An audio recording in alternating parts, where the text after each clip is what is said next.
Hola, hoy vamos a ver cómo permitir descargas de aplicaciones de fuentes no oficiales en Samsung Galaxy F06. Abrimos los ajustes, luego buscamos la pestaña Aplicaciones, pulsamos estos tres puntos aquí y marcamos la segunda posición Acceso especial. En esta lista tendremos que buscar la posición Instalar aplicaciones desconocidas.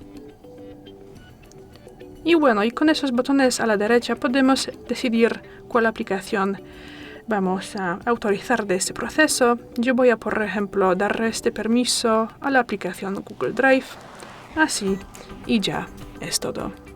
Gracias por ver el vídeo, déjanos un like y suscríbenos. Hasta luego.